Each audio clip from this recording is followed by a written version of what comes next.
Okay, so let's look at one more skill that we need when we're trying to finish the straight footlock, is if Chris gets his leg straight. So we know we're going shallow, we get the sharp bit of the wrist, we get the toes in the right place, they're underneath my armpit. Once we're there, I make the fist in my hip, elbow comes back to my body, we're in the double ashigarami position. Let's just say Chris puts the boot on. I need a bend in his leg, and I need his knee pointing that way. Notice the way Chris's leg is straight up. Now if I try to bring my elbow to my left behind me, it's not going to happen. I'm having to muscle it. Even if I put my hand on the mat, his leg is structurally strong. So watch, from here, the bottom leg opens out like a sprinter start, and I'm using that as a lever on the mat just to basically bring my elbow behind me. I'll put my hand on the mat so I'm not wrecking Chris. Don't let me bend your leg, bro. That's what I'm after. And now I'm just finishing from that position. I'm not even bringing my leg back. I'm using that for drive through. It's just basically that. I have my fist in my hip. I'm pushing with one foot. I'm using that as a lever. Notice the way this is coming down. Add the bend, and his knee's pointing in the direction that I want. And then everything else is just drive through. Let's look at that again. So, from the double leg pull position, I'm going to snag this leg. My arm is loose. My hand is open. I do what I'm thinking. I'm going to footlock.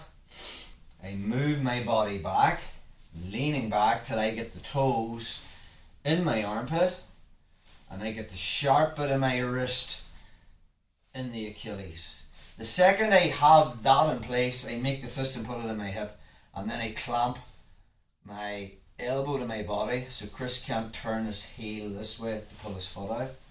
So we're there. Okay, fist is in. I move into the outside ashi position, but maybe as I'm doing that, Chris puts on the boot. So two problems. His leg isn't bent and his knee's pointing straight up. I'm not going to try and muscle this to try and get the bend in it. So my foot stays in the hip. Sole of my foot is on that hip. I'm just going to open this leg out. For the sake of the drill, I'll be planting my hand on the mat just to take a little bit of the pressure off, but in reality, I would just move my elbow back. So it's that. That's all I'm after. Notice the way when I do that, there's a lot of pressure in Chris's ankle. And now from there, I'm just hipping in. I'm using that as a lever, and my fist is in my hip, and now it's just that. It takes very little to get it. There's so much pressure in his foot, it feels it's going to explode because his toes are in my armpit. I have the connection of my sharp bit of my wrist and his Achilles. My elbow is connected to my body so he can't rotate his heel. When I get into the outside ashi position, he straightened his leg.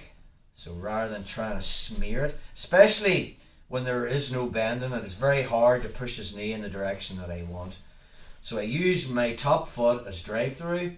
I'm going to open my leg as in a sprinter start, and then we can put our hand on the mat just to save our training partner, but in reality I'm just moving my elbow under me. So that is what I want. And then from there, pushing with the foot, I don't need to bring this back. Everything else is just drive through. My hips are driving through the back of his knee.